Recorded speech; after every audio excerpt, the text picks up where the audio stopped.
El problema real en México es de naturaleza administrativa con un sistema económico neoliberal que ha estado hundiendo al país por las últimas décadas, agravándose a partir de la presidencia de Carlos Salinas de Gortari y después de él tanto priistas como panistas de ambos partidos de derecha han seguido la misma línea de privatización, argumentando que el Estado no es un buen administrador y no lo podrá ser, en donde impera la corrupción y se burla de la voluntad popular. Responsabilidades del capitalismo. Las leyes dicen que el gobierno deben de ayudar y de mantener a la gente de bajos recursos, por eso todos tienen la obligación de pagar impuestos. Existe otro poder económico que no es del gobierno, que son los negocios que mantienen los bancos, y el banco y los negocios forman un solo poder. Esos negocios no los mantiene el gobierno. El público que trabajan para los negocios privados no representa al gobierno porque ellos se mantienen con los recursos propios que generan los negocios privados. Con tecnología propia, los gobiernos tienen sus propios centros de estudios y experimentan con su tecnología propia para el bien de sus gobiernos. Pero la banca privada mantiene otros centros de estudio de universidades privadas donde los graduados pueden hacer negocios con los estudios que hicieron. La banca privada les apoya para que pongan sus negocios privados.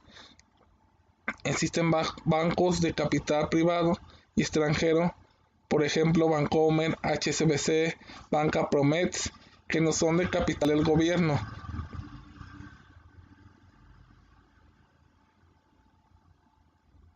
Dicen que Banamex trabajan solamente para el gobierno y que se mantienen de los impuestos del público. Después de todo, el gobierno no son dueños de nada.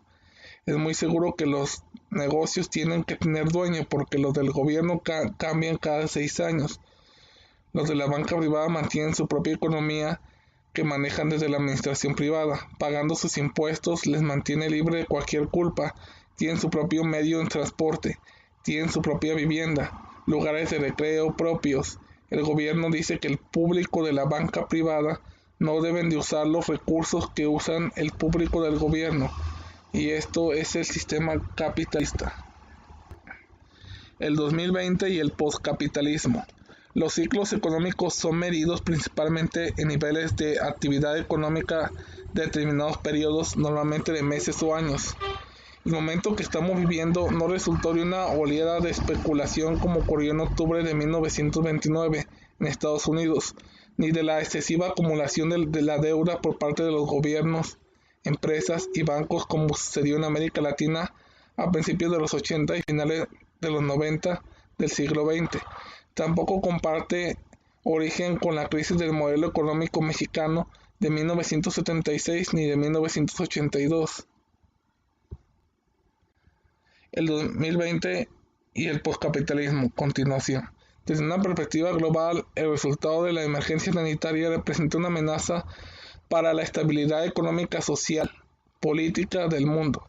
La parálisis económica se percibe por el creciente desempleo, el aumento de la pobreza, la baja en el consumo y la inestabilidad del poder adquisitivo.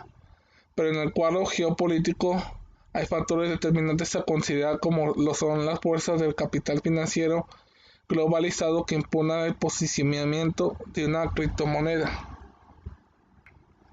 Y aunque este proyecto implica el desplazamiento del dólar, consecuentemente el fin del orden financiero establecido en Bretton Woods, los factores políticos en un año electoral para los Estados Unidos ponen en la mesa aspectos fundamentales e intereses comerciales enfatizados por la idea de que, a pesar de las apariencias de la guerra comercial con China, los socios por excelencia de Estados Unidos en tiempos de Trump son Rusia y China, y por ende se fortalece el proyecto que defiende el orden multipolar en el mundo. La profundidad que ha alcanzado la crisis financiera global desde 2008 es manifestación del conflicto y enfrentamiento estructural entre las distintas fracciones del capital financiero transnacional, el continental multinacional y el global transnacional, y paraliza la economía real, la de todos los días. Hoy, igual que las hipotecas basura detonaron la recesión de 2008, el temor a una pandemia puede desatar la del 2020. Si de algo no hay duda es que el impacto económico del coronavirus lo vamos a sentir todos. Seguramente la intensidad del efecto dependerá del tiempo de respuesta de cada gobierno y de los recursos y medidas tomadas para enfrentar las consecuencias económicas y financieras. La desglobalización y la diversificación comercial marcarán una nueva fase, la postcapitalista, que nacerá de la crisis del coronavirus, mejor abreviado también como SARS-CoV-2, así como nació la economía capitalista después de la Gran Depresión de 1929. Y finalmente voy a cerrar con mis conclusiones. En el capitalismo el crecimiento económico y mayor en el capitalismo hay crecimiento económico, pero a la vez hay mayor desigualdad social, que son aspectos contradictorios en el capitalismo, que son complementarios, en el que crece la economía y al mismo tiempo crece la pobreza, porque se manifiestan inalterables los paradigmas de distribución de la riqueza social que rigen el sistema capitalista, los cuales reproducen y acrecientan todas las desigualdades sociales. En el capitalismo hay dos clases sociales, obrero y el capitalista, y aquí hay propiedad privada. El obrero es libre de elegir dónde trabajar, pero no tiene el dinero para sobrevivir, por ende tiene que vender su fuerza de trabajo para sobrevivir. El dinero sirve para comprar mercancías, el dinero es representante general de riqueza, el dinero permite el cambio de los productos, se produce un cambio de equivalentes. El capitalismo no es el modelo socioeconómico de mejor conveniencia ni para México ni para ningún país. Es tiempo de dar un giro, pero para esto es importante que las personas se interesen por la situación en la que viven, que México despierte y exija justicia. El obrero es libre de cómo vestirse y es libre de elegir con quién tener pareja o con quién casarse. Y aquí hay libertad social, en la que también el obrero es libre de elegir por quién votar.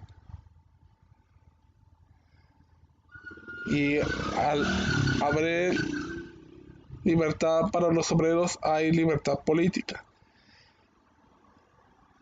Y en el capitalismo, para finalizar, las propiedades privadas son negocios del capitalista y del gobierno para obtener recursos del salario del obrero. Bueno, eso fue todo. Buenas noches.